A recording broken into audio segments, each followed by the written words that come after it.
In this video, I'm going to be teaching you how to tie a olive Biot CDC emerger pattern. It's a really great fly, very versatile. You can fish it in a lot of different ways.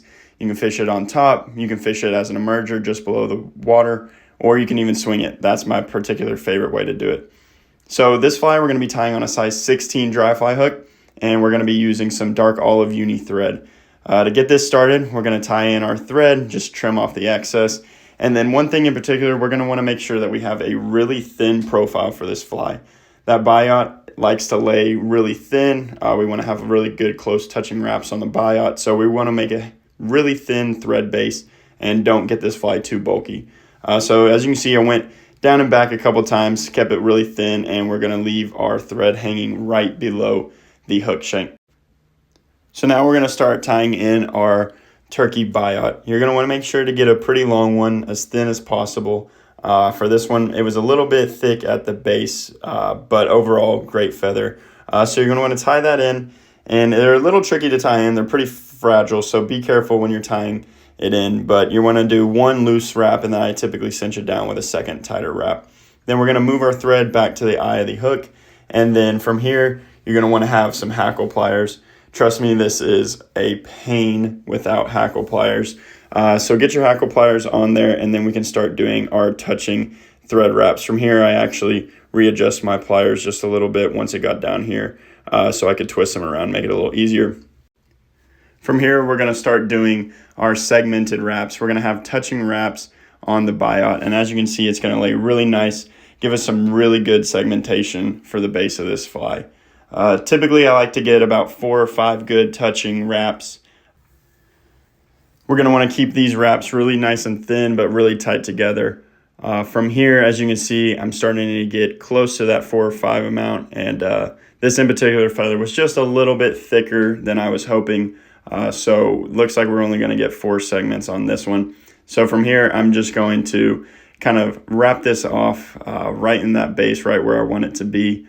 But as you can tell, this fly has a great profile, and I know the Biot I said earlier is pretty hard to tie in. It's really fragile, but once you get it in, it holds up amazing on these flies. I've had flies with Biot that have caught me 50 plus fish and never fallen apart, not one issue. So from there, we're just going to tie off our Biot feather, get that locked in nice and secure, and then you can just trim off the excess.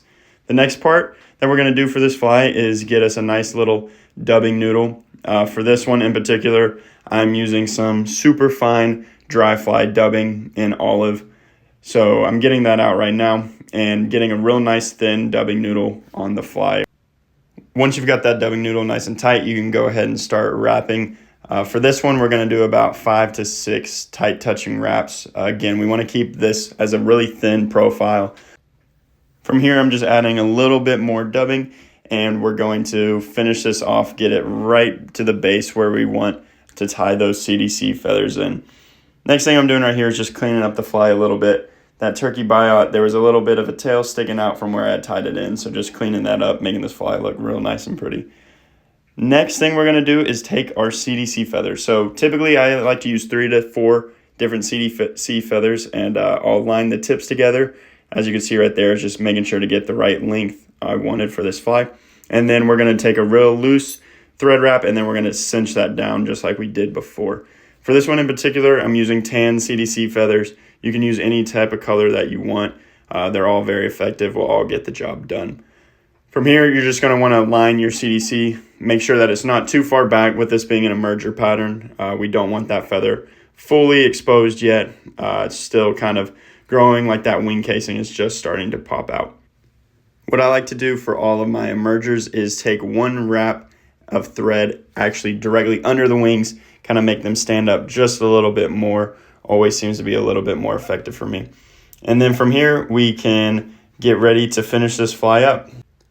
So the last thing that we're going to do for this fly is take just a few of these CDC fibers that we have left over from some of those wings that we had tied the tips in, and take some of those threads, and we're going to just loosely wrap those in, fold them over, and then tie those back. I typically like to do this with a lot of my emerger and dry fly patterns. It gives a little bit better floating, helps it stand on the water just a little more if I ever want to fish it as a dry, but also kind of gives a little bit more of legs and lifelike bugginess to the fly. The trout really just can't resist it. So once you get those few tied in, we're just going to whip finish this fly off, couple wraps, and get it cinched in real nice and tight, and then we can trim it off and we're good to go. So I hope you give this pattern a try. Really quick, easy tie. That Biot is super durable, holds up really well, and I've had a lot of success, and hopefully you will too in the spring with this fly. Fish it any way you want, and thanks so much for watching.